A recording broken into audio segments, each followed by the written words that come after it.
When I came and I started working on Channel 10 15 years ago, one of the anchors there told me, wow, Lucy, you are Arab, you are Muslim, you are a woman, you are coming from the periphery of Israel. It's like all the don't do in one person. It's like the only thing that is left is that you will be a lesbian, and that's it. It's like you will break every glass ceiling. Lucy Aharish is one of the most prominent television broadcasters in Israel. Then again, it's Israel. It's a small country, and there aren't a ton of famous broadcasters. The thing that makes Lucy stand out is that she is the first Arab Muslim news presenter on mainstream Hebrew-language Israeli television. Born and raised in a small Jewish town in Israel's Negev desert as one of the only Arab Muslim families, Lucy often says that she sees herself as sitting on a fence. By that, she doesn't mean that she's unwilling to take a side. As you'll see, she is a woman of strong convictions and moral backbone. What she means is that she has a unique vantage point through which to view the divisions in Israeli society, the complexity of the country's national identity, and the Middle East more generally. That complexity was put on display in 2018 when Lucy's marriage to Jewish-Israeli actor and Fauda star Tzachi Halevy sparked tremendous backlash from the country's religious far right. Lucy's long been a vocal critic of Prime Minister Benjamin Netanyahu. In 2020, immediately following her participation in an online rally protesting Bibi's handling of the coronavirus pandemic, state-run broadcaster Khan fired Lucy from her role. The network chalked up her firing to pandemic-related cutbacks. But Lucy's also been equally critical of her fellow Israeli Arabs, particularly of Arab violence and of Arab leadership that she says condones it. A Muslim and a Zionist, an Arab and an Israeli. In short, Lucy Aharish is an iconoclast. I sat down recently with Lucy in Tel Aviv. We talked about the massacre of October 7th and its impact on the country and on her family. Her husband put on his uniform and headed to the south within hours of hearing the news. We also talked about the challenges she faced growing up as the only Muslim Arab kid in a traditional Jewish village. We talked about the terrorist attack that she survived in Gaza, and about the hope that she has for her Muslim Jewish son and the future of the country that she calls home.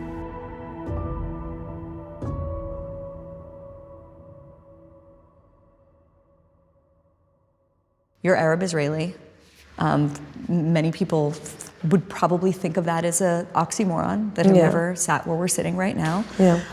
But in that you represent 20% of the Israeli population who's Israeli Arab. I don't know if I represent like the 20%, because a lot of people will tell you, well, she doesn't represent us. And you're a token. Lot of Israeli, they say you're a token. Yes. You know, I don't pretend to represent anyone. I represent myself because I have a unique story. I haven't lived in an Arab town or an Arab village. Basically, my parents moved to Dimona, which is a very small town in the south of Israel. So basically, I lived in a Jewish town. You can say semi-traditional Jewish town. And when you say traditional, for an American listener, viewer, what does that mean, traditional? It means that it's small, it's in the periphery of Israel. It's more, let's say, masorti, we say in Hebrew, which is half religious, half secular. It's more right-wing. I lived above the Likud Center in Dimona. If you're talking about oxymorons. And yeah, it's been quite a ride, like to grow up as the only Arab family living in Dimona, being the only Arab student in school, Muslim student in the 90s, where Israel knew the worst terror attacks in its history before October 7th. And it wasn't easy, but it is my home. Like Dimona will always be my home. My parents are still living there. And I grew up in a Jewish traditional atmosphere.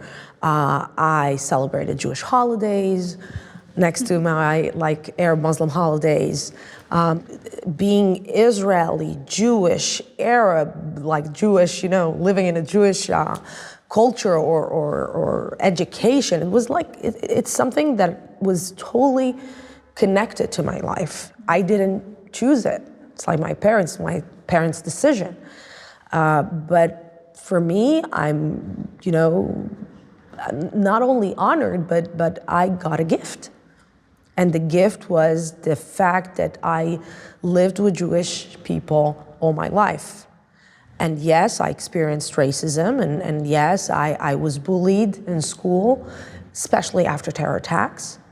But most of the times, it was, for me, it's the best time of my life because it's my home. And as, every child is going through some tough times. So you have the fat child, and you have the child with the glasses, and you have the kid with, braces on his teeth. And I was the Arab Muslim girl. And what were the kind of, you've said it wasn't easy. You've said before that terrible things were said to you.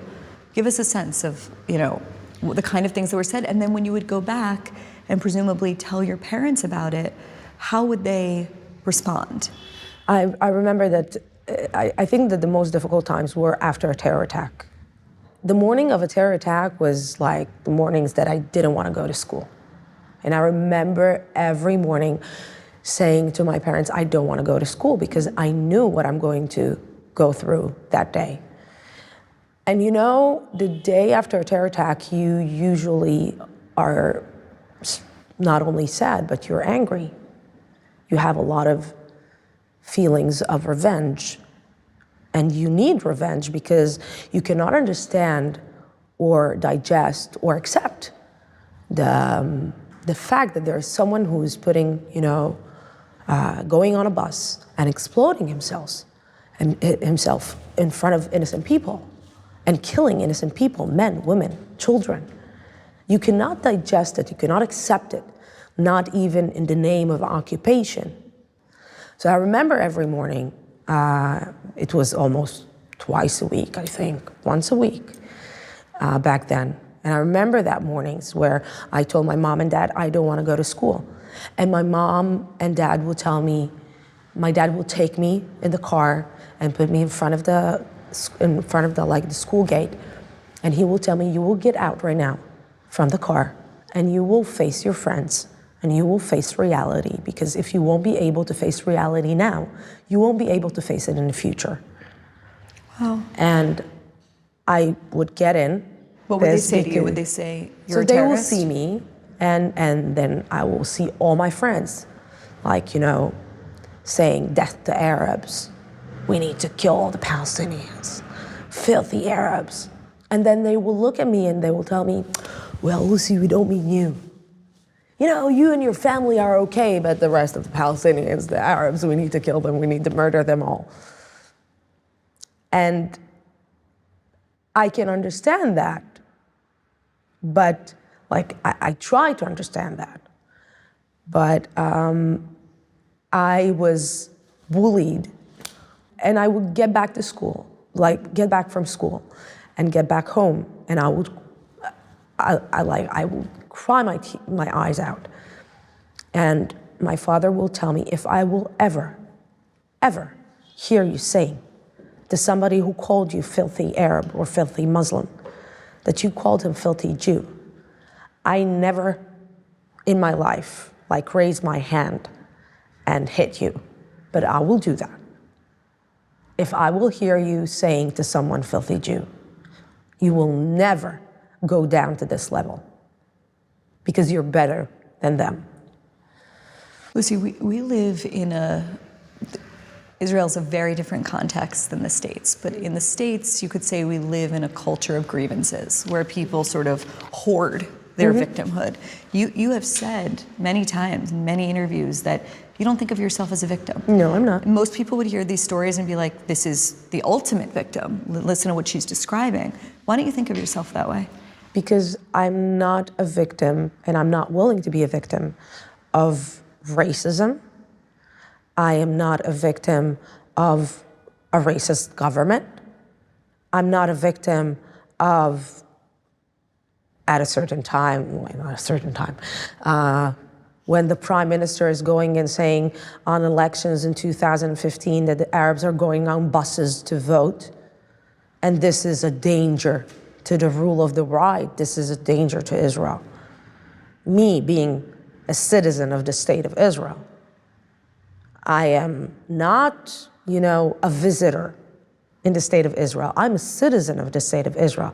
The state of Israel at 1948 decided that it's giving citizenship to the 150,000 Arabs that were living here. Once you decided that you're giving me the citizenship of this state, you need to treat me like anyone else. I'm not your slave. You're not doing me any favor. It's not that, it's so complicated what is happening here, because the Israeli-Palestinian conflict is directly affecting the Israeli-Arab relationship. Well, it's strengthening it. I mean, there was a poll before the war asking Israeli Arabs if they felt a part of Israel. I think 48% said yes, and then post-war, same poll, it's something like 75, 77%. You think that's representative? I think that it's representative because for the first time, October 7th proved that we share the same destiny here. Arabs and Jews who are living in Israel, citizens of the state of Israel, share the same destiny. And you had a living proof for it, a living proof provided by Hamas, terrorists, when they got in and they filmed themselves killing and murdering and raping and burning innocent people, that they caught a guy from Jerusalem, East Jerusalem. He's telling them, I'm from Jerusalem, I'm from East Jerusalem. And they told him, oh, you're cooperating with Israel. And they killed him. They just shot him to death. So it got nothing to do with, if I will say, La ilaha illallah Muhammad Rasulullah, they will save me. No. They will spare my life. No, it doesn't work like that. Growing up as little Lucy in Dimona, the only Arab in your class, did you have any sense of what you wanted to be when you grew up? An actress. Okay, so you got, I guess, the next best thing, which is being a television journalist. Yeah, television, journalist. I knew that I have a totally different story. I knew that I'm living in Dimona. I'm a Muslim from a Muslim family. I went through a terror attack in the first Intifada when I was 5.5 years old in the Gaza Strip on a Saturday morning. Tell me about that. Because right now the idea of an Israeli citizen going anywhere near Gaza, well, obviously right now, but since 2005 would have been unthinkable. Back then it was a totally different situation. It was a totally different situation. We used to go to the Gaza Strip to do some shopping there. Buy groceries and shop and eat fish on the beach. It was there were a lot of Israelis getting into the Gaza Strip. And I remember it was a Saturday morning. And my uncle and his wife came to visit us with their 2 children. They came to visit us. And my uncle said to my dad, what do you think? Let's take a trip to the Gaza Strip. And my father told him, listen, I understand. It was 1987. It was the beginning of the Intifada, the first Intifada. Really the beginning. And my father told him, well, I understood that the security situation is not that good. Let's postpone it. And to make a long story short, we decided that we're hitting the road. It was me, my mom, my dad, my uncle, his wife, and one of his children. I always say that a lot of people are in one car have this tendency, Arabs, to squeeze in the cars. It's another one is coming out of the car and it's grandma is in the bagage. And the word karma, where everything shows you that you are not supposed to be in that place that day. So we went to the grocery shop and the grocery shop was closed. And then we went to the beach and the guy that sold my mom fish was sick that day. And then we took a trip to Nasser Street, where there was a shop there, a Bambino. It was a clothes shop for children clothes. and like some perfumes and stuff. And we just parked the car, and the owner of the shop was just about to leave and like to close the shop. And my father is telling him, what's going on? Everything is closed, nobody's on the streets. And he told my father, well, you know, the security situation lately is not that good, and the young people here are talking about intifada, but you know what? You made it all the way from Dimona, I will open the shop for you. And I remember every time that I got there, I would ask my mom for one thing. I would ask my mom, I want red nail polish. And she would tell me, red, yes. And she would tell me no, because it's aib in Arabic. It's not respectful to put a red nail polish for a small child, small girl. And I would try I tried my luck again. And I asked her again, Mom, can I have red nail polish? And without even thinking, she told me, you know what, just take it. So I like grabbed it and put it in a small brown bag, and I went outside so my mom won't change her mind. They went back to the car and we sat down, and just when we were about to leave, the owner of the shop just like got close and said to my dad, just do me a favor, until you're leaving Gaza, just make sure that your windows are closed. And my dad is looking at him and telling him, what are you talking about? Well, he told him my dad is like, we are really white. My dad is blonde. Is that the word he used? Well, yeah, I don't know. He told him, you look Jewish. Like he told him, because my father is blonde with blue eyes. My uncle also is with green eyes. His wife is with blue eyes. So we didn't look like typical Arabs. So my father looked at him and said, what are you, well, put the Quran, put a newspaper in Arabic on the dashboard, so people will know that you're an Arab. And my father told him, what? No, you need to understand, you have a yellow license plate. People might confuse you with being Jewish. And my father looked at him and he told him, Khali ala Allah, leave it to God. And we hit the road, and we just were, I think it was in one of the main streets there, Salahuddin, if I'm not mistaken. And we hit the road, we hit traffic, so the car stopped. And it was a hot, like Saturday morning, so my father opened the window. And everybody were, you know, laughing and joking in the car, and I was sitting right next to the window. And I started looking outside, and I saw this figure coming towards the car. He was really tall, he was thin, he had some scars on his face, he had a necklace on his neck, and it was written on it, Allah, God. And something about him just fascinated me, and I couldn't take my eyes off him. You're 5 years old? Yeah, 5.5 years old. It was just before I went to first grade. And I remember watching him, but I saw something in his hand, so I was like a little bit scared. So I started like scrolling down my seat, and I was looking like that, and I was watching him getting closer and closer to the car. And my mom is watching me like going like that, and she told me, Lucy, sit straight. And I didn't even look at her. I just continued watching outside the window, looking at him, getting closer and closer to the car. And my mom again, Lucy, sit straight. And the third time that my mom, he like really like was next to the car, he looked me straight in the eyes. And the third time that my mom said, Lucy, there was a huge explosion in the car. Like the next thing that I remember was my face hitting the ground. I was trying to lift myself up. I looked at one side, I saw my mom crying. I looked at the other side, I saw my uncle's wife screaming to death. And I looked up and I saw my cousin going into flames, and my father is trying to put down the fire.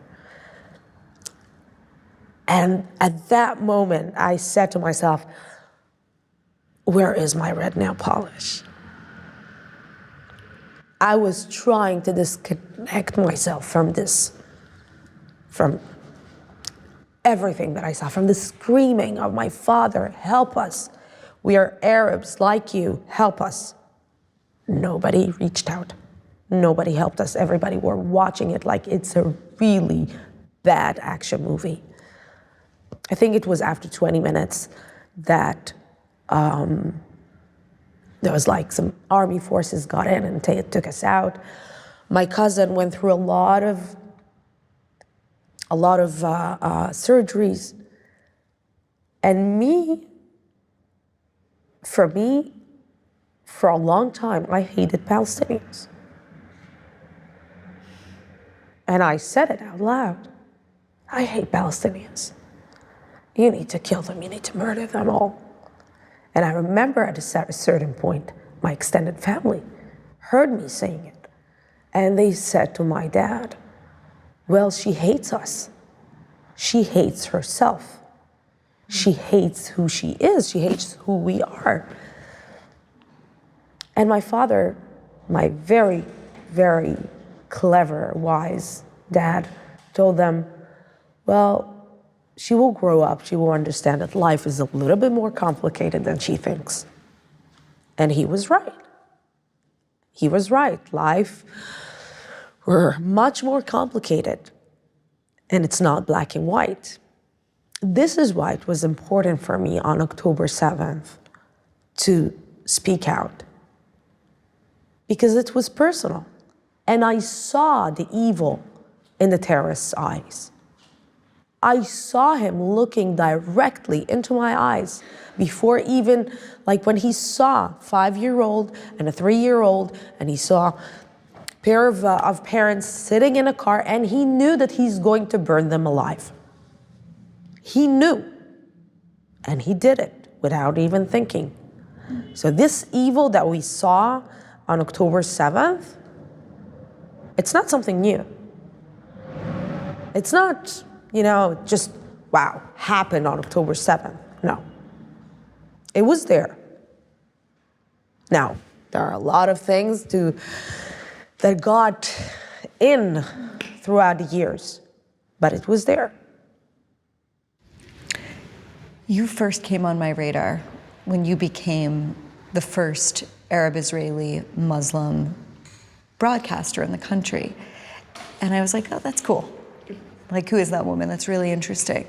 And then you sort of exploded, at least in certain circles in the US, when you got married to, well, why don't you tell me? To Tzachi Halevi. Yeah. Yeah. Tell me about that marriage, and tell me about why that caused such a stir in this country, and maybe the distinction between the public response to it and the response of your family, which I'm curious about too. Wow, the response of my family. Well, we were really, really worried about the response of our families. It wasn't only my family, it was our families. Tzachi is also divorced with with a teenager back then. Now he is 20 years old. And we were worried about, we know where we live. It's not that common that there is an Arab Muslim woman marrying a Jewish guy. And when they are both very well known, it's a high profile relationship. So for a long time, we decided that we were keeping it secret.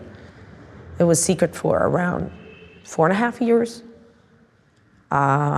It's an odd thing to have a closeted straight relationship in the mid-2010s. And I will tell you that, first of all, it's a small country, so to keep it like a small country, small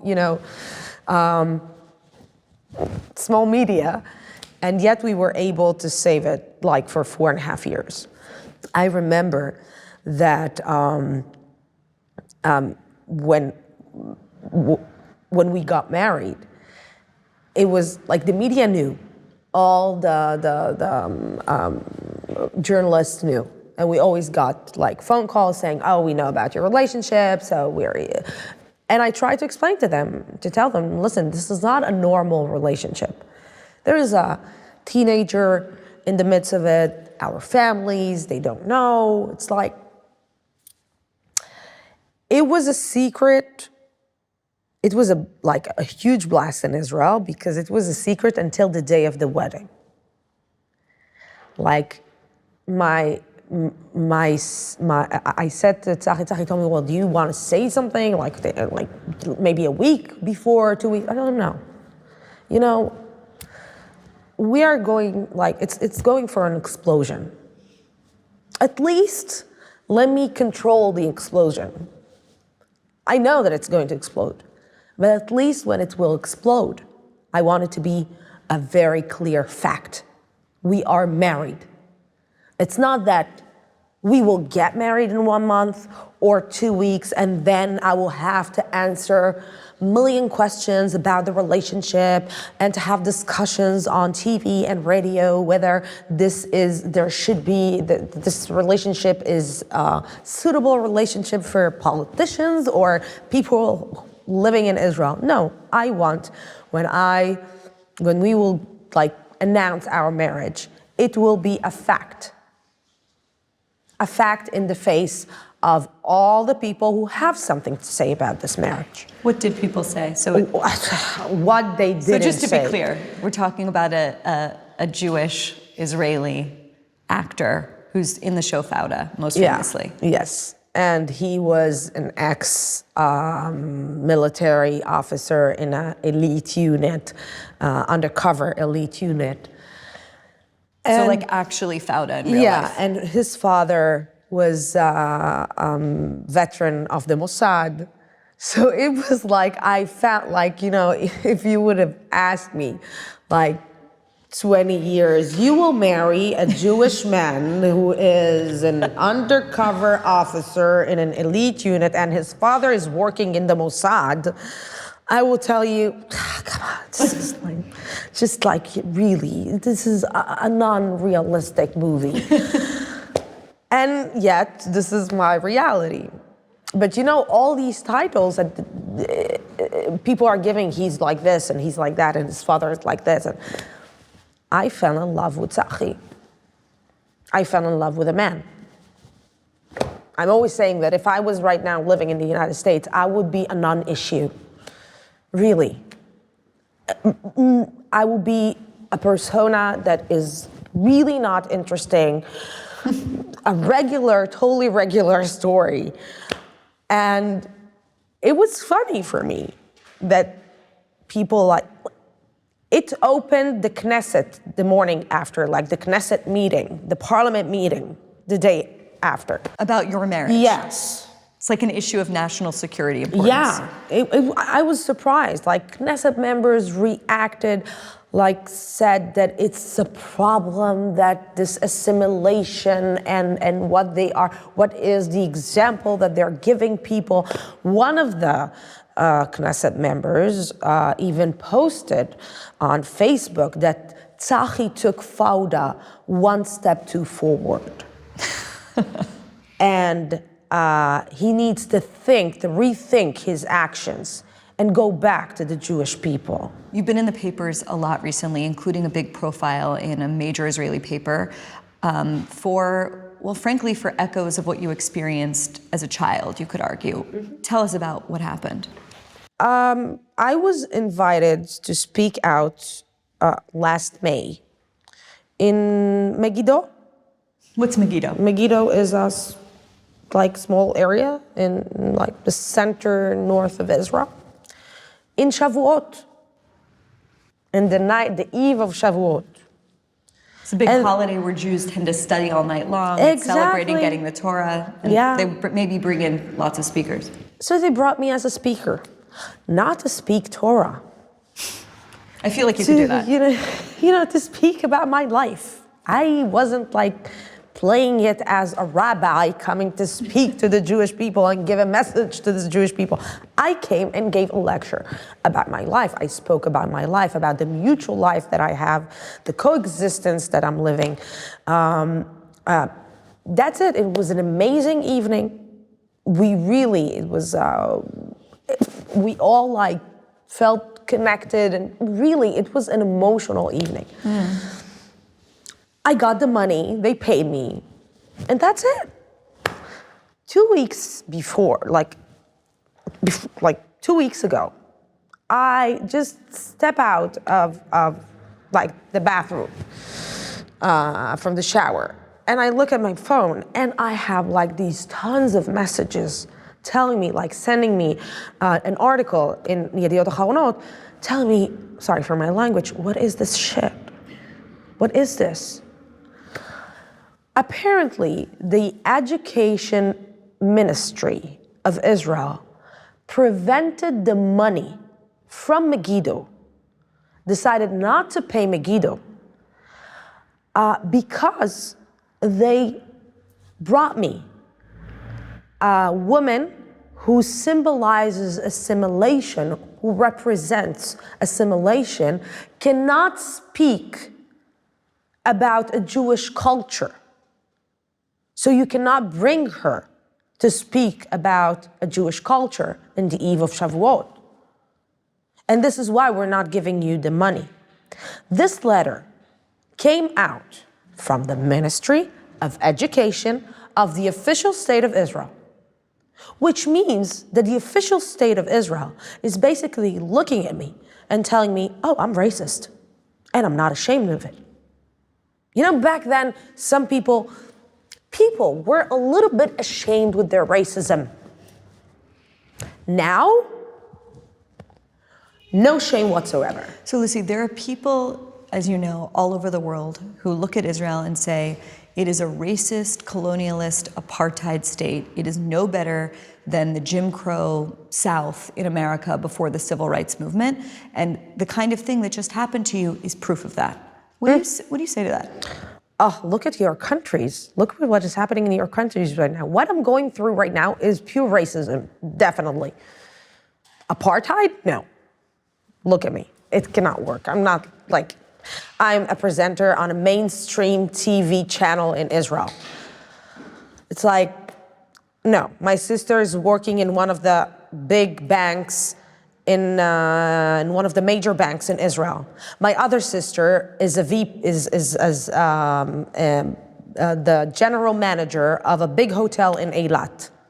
This is not an apartheid country. Yes, but there is a lot of racism towards Arabs. Like, every country is dealing with racism, and racism should be fought. I should fight it. And I'm going to fight it. My child won't study in the education ministry of the state of Israel when this education ministry is basically telling him, you don't have a place here. And we're telling you this. It won't happen.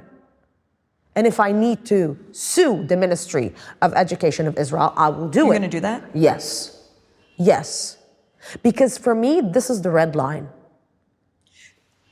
You could also look at what just happened to you and say, encapsulated in that story is the fundamental tension of the identity of the state itself. It is a Jewish state and it is a democratic state. Mm-hmm.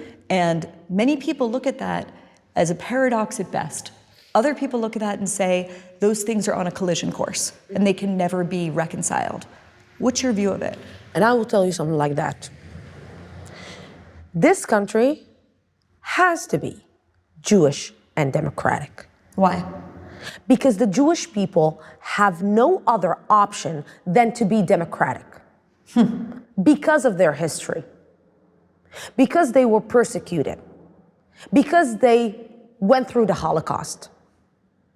Because 6 million of them were murdered because they were Jewish. Because all the persecution, because of anti-Semitism. As a Jewish man or woman, you cannot allow yourself to be something else than democratic. So for me, this state,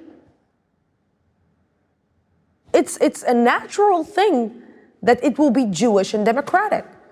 And if there are some certain parts or extremists in Israel that use democracy, use the Israeli democracy to hurt the Israeli democracy and to make it some kind of a messianic, I don't know what, I'm going to fight them. If you want to call me the gatekeeper of the Israeli democracy and the Jewish people, I have no problem with that. I'm the gatekeeper. I'm going to be the person that is going to remind a lot of Jewish people and the Jewish people that it was not such a long ago that the state of Israel didn't exist. And the Jewish people almost didn't exist. This state is a miracle on every parameter. It's a miracle. 75 years. That's it. There are some grandparents that are older than this country. So being a democracy, it's baby steps. We are in our baby steps. It's like this country is just starting to walk. Where were you on the morning of the day that changed everything about this country and maybe the world? I was at home, sleeping in my bed, Tel Aviv, just 10 minutes away from here. Heard the sirens, 6:30 in the morning. I called Tzachi and I told him there are sirens. And he told me, no, you're dreaming. I don't know, I'm not dreaming, there are sirens. We grabbed Adam, our son, and we went to the safe room. And I started looking at my phone to understand what is happening because, we have these WhatsApp groups in our channel. So I started looking for something throughout the night, maybe something happened, maybe, I don't know, we attacked in Gaza. I didn't understand, and nothing. Everybody in this group were asking, what is happening? What is happening? What is happening? What is happening? We hear sirens. And you're at one of the most prominent news stations in the country. Yes. And no one knew. No one understood what is happening. And then one of our journalists is sending us this image of terrorists in the Toyota. In the white pickup truck. Yeah, white pickup truck with guns. And he's saying there is an infiltration in one of the cities in the south of Israel. It was one of the earliest images was this pickup truck Yes. with 6 guys in stereo. Yeah. And that seemed like the craziest thing that had happened. It was crazy. It's like one of the things that you say to yourself, no, how did they get there? What? And then you see this image and you say to yourself, okay, in 10 minutes, it's going to end. The army will be there, the police will be there, it's going to just the fucking state of Israel. And then more horror images start to come in. Horror images of Israeli soldiers being dragged into bodies, being dragged into the Gaza Strip, spat on. Really being people are attacking the bodies of these soldiers. And I was I watched these images because everything is on social media. I remember that I said to Tzachi, oh my God, his mom is watching. That was the first sentence that came out of my mouth. And I started crying. Oh my God, his mom is watching this. She doesn't know she's watching her child being murdered in front of her eyes. And as I was saying the sentence, Tzachi got in, and when he went out, he was on his uniform. Meaning as you were watching this, he went to the bedroom, he put on his uniform, and he came out. Yeah, and he's standing on the balcony's door, and I told him, well, where do you think you're going? He told me, I have to go out. This is not a drill.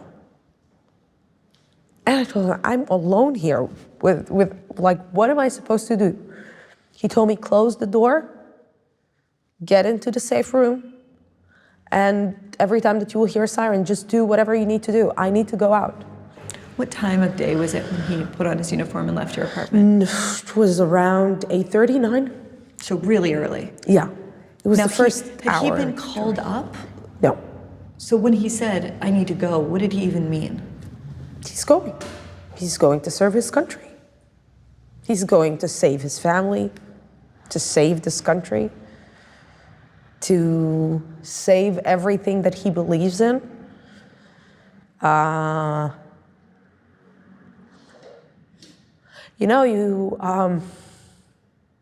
don't really think that people understand what happened here on October 7th. I don't think that even we as Israelis understand what happened here on October 7th. We just start to digest. I told you at the beginning, you came here at a good time because the picture starts being like clear. And it's a horrible picture. We, on October 7th, we need to say the truth. We lost. We lost for hours and hours. People were burned and raped and murdered in their houses, in the in their safest place, in the haven of the Jewish people, in their own country.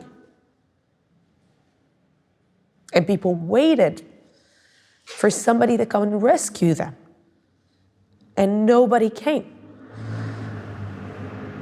And they waited and they sent text messages and they sent us, journalists, help us, direct somebody to us. There are terrorists outside our houses. Nothing.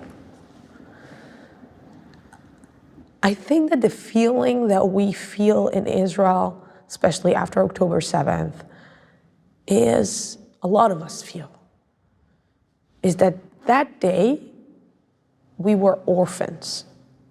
You know, I always say that my country is like my parents. I love my country like I love my parents. I will do anything for my parents. I will walk the 7 seas. I will walk in fires. But I don't always agree with my parents. And I say to myself, well, I will do with Adam a little bit differently than how my parents did with me. But it doesn't mean that I don't love my parents. And on October 7th, we felt that we don't have a mother, a father that will take care of us. You know, the feeling that you walk in your apartment and you say to yourself, if a terrorist will get into this building, where do I hide my child? It was like a thought that I never, ever in my life thought that I will have. Do I put him in the washing machine? Do I put him like in some kind of a closet? Who the hell in the world is thinking that? Where he should hide his child? Does someone thinks like that in New York? Or Washington? Or San Francisco? Or London? In those early days, did you feel like this could be the end of the state of Israel? Yeah. You did? Yeah. I'm still afraid. I'm still afraid of politicians doing politics and thinking only about their political small interests than the big interest of the state of Israel. So when some people are saying they're afraid, they're thinking of not just the war with Hamas, but another front opening in the north. Of course. They're thinking about Iran. Is that a piece of the picture for you too? Of course. Of course. Ehud Barak said once about Israel that it's a villa in the jungle. I remember that, and it was enormously controversial when you said it. It is. Whether we like it or not, it is. Look what is happening in the Middle East. Look what is happening. Like, I covered the Syrian refugee crisis. I was twice in Greece. Once I did a documentary on the Syrian refugee crisis, and the second time I went and volunteered for 10 days in a school that was built by Israelis for the refugees.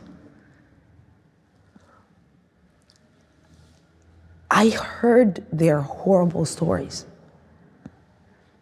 I saw the children, coming. And I was like cutting an apple. And, I whatever was left from it, I closed it to the I dropped it into the garbage, and I saw children coming to the garbage and taking it from there.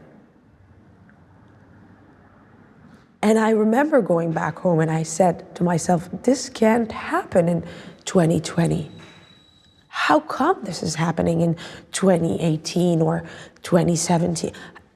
I don't understand it. It's like the world is so, it's 2017 in the name of God. It's 2018 in the name of God. It's how come people just, their lives changed like that?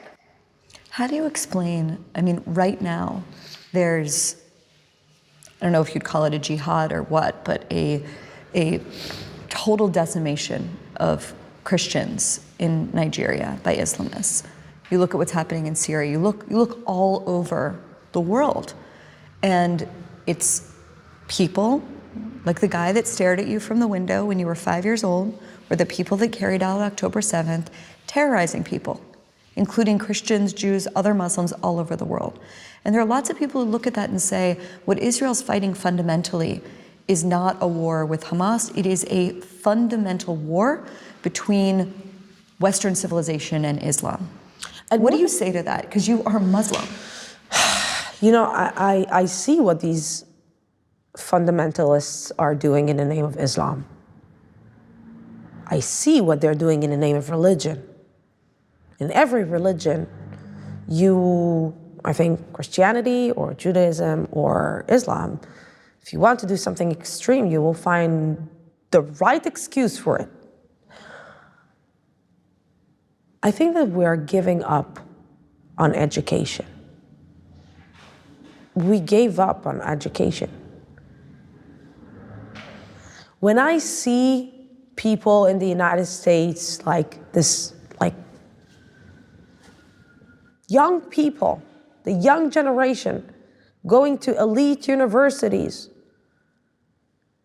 saying, from the river to the sea, Palestine will be free. They've never been to Palestine. They've never been to Israel. They don't understand what a Palestinian is feeling. By the way, the United Emirates, Dubai, all these countries, they understood the danger of this fundamentalism Islamist movement. And they fight it. Ask yourself, why Abdel Fattah al-Sisi doesn't want anything to do with the Palestinian? He wants to be the, moderator. I'm willing to have, but I don't want this problem in my country. No. Why Jordan has a love and hate feeling with the Palestinians? Why? They don't want this problem.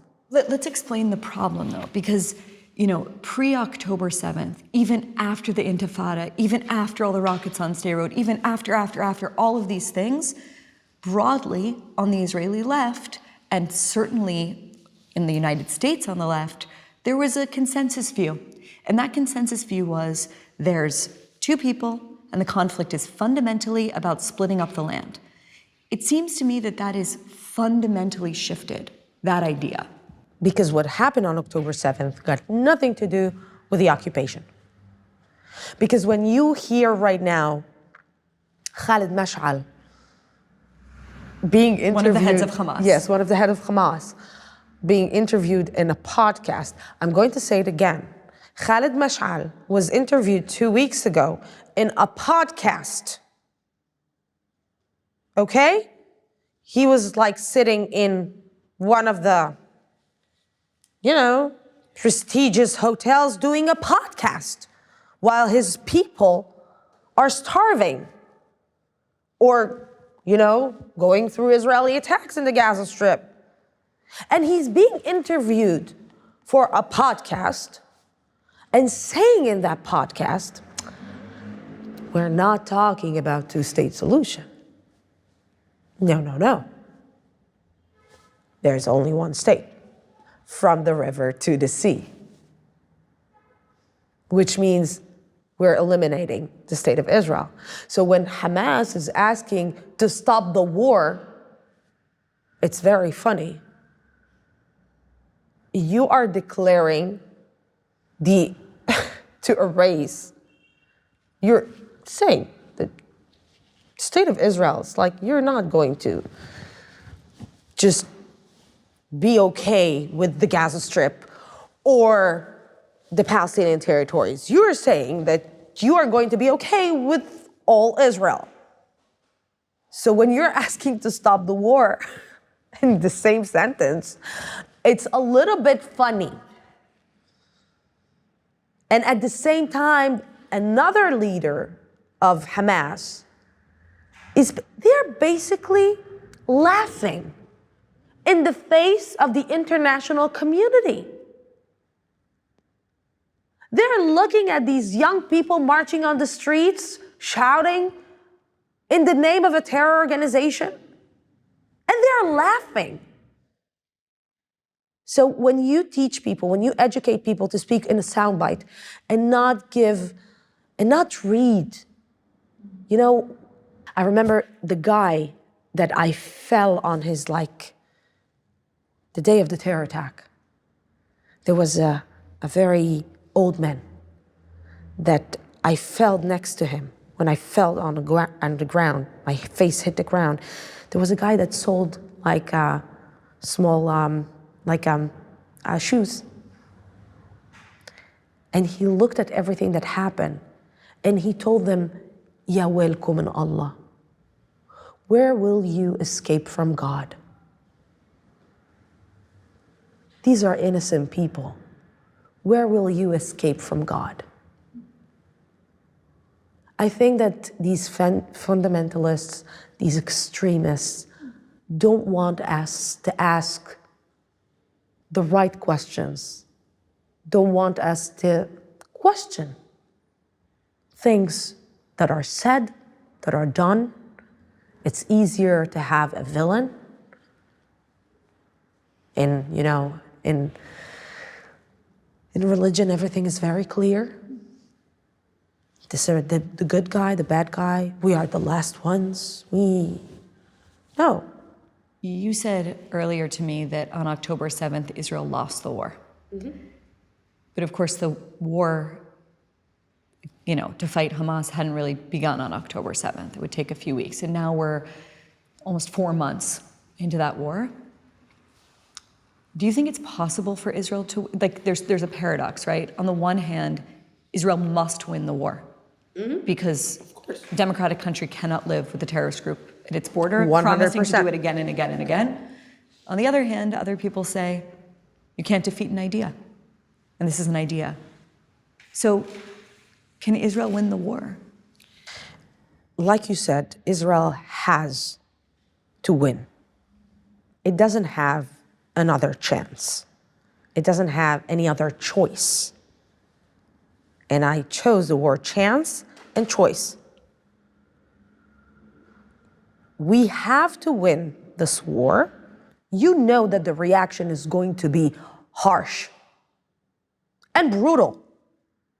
And you want the reaction to be harsh and brutal. Why?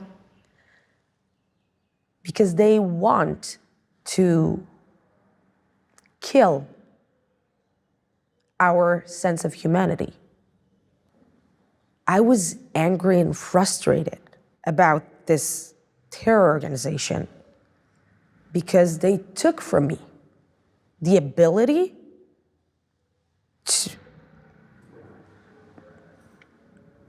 to look at the other side with compassion. At the beginning of these days, they killed compassion, the sense of compassion in me. They murdered the sense of compassion in me, of humanity. Me not being able to look at someone else and say, okay, I need to look at this too. I didn't want to look. I didn't want to see. I'm not interested to see. And this is what Hamas wanted to do. And he was able to do it. A lot of Israelis. And you know what? On a certain level, they're right. They don't want to even listen about the misery of the people in the Gaza Strip. They don't want to have compassion towards the people in the Gaza Strip. Because they say to themselves, they didn't have any compassion when they came and burned us alive. Why should we have compassion to them? And I understand that. But then I say to myself, we lost that day. And they want us to lose this war. I'm not willing to give them this, the benefit of them looking and seeing that we lost our humanity. We are not Hamas. Israel is not Hamas. And this is why in the last few days, in the last few weeks, I started watching what is happening in the Gaza Strip. It's horrible. It's not easy seeing the images coming out from the Gaza Strip.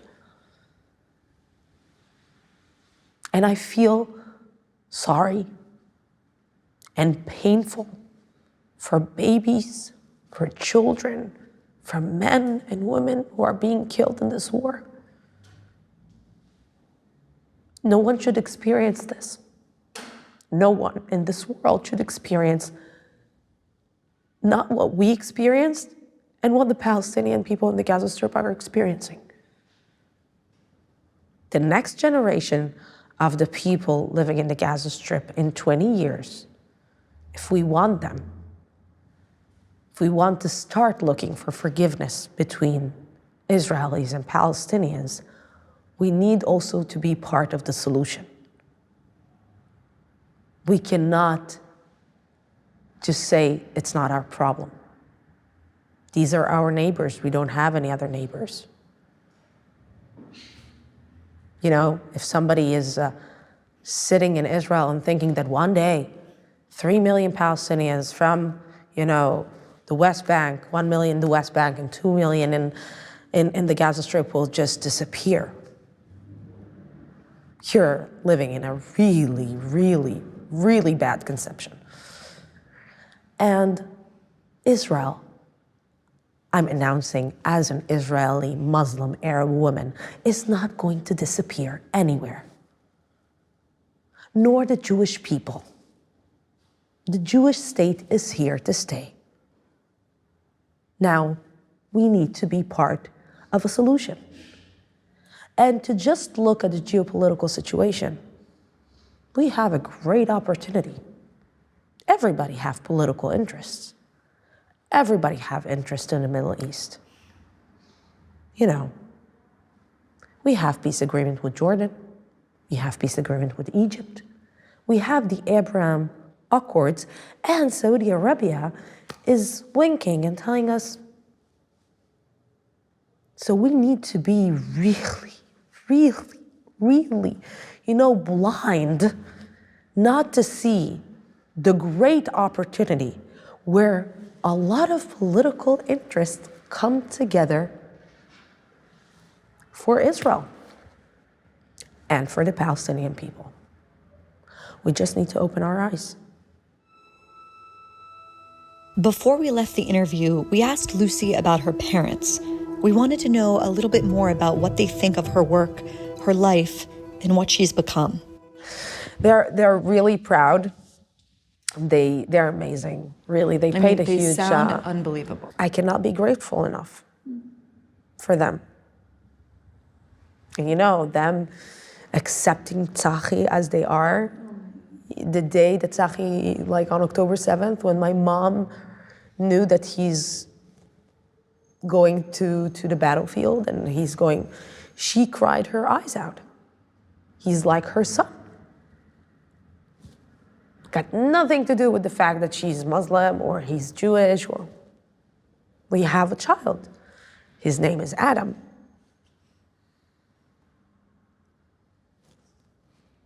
We have, I don't want to put this like burden on him, but he's the future. He's our future. Like Adam is Adam. He's an empty paper, white. He's a human being. Nobody's going to judge him, and he's the future. He's this and that. He's Muslim and he's Jewish. And for me, this is everything that I'm doing in my life right now is for him. I want him to have a better future. I want him to be in a country where he can be proud to be Jewish and to be Muslim. And I am not willing to sit aside while some people are trying to push him and tell him you're not part of this country. His father is patriotic.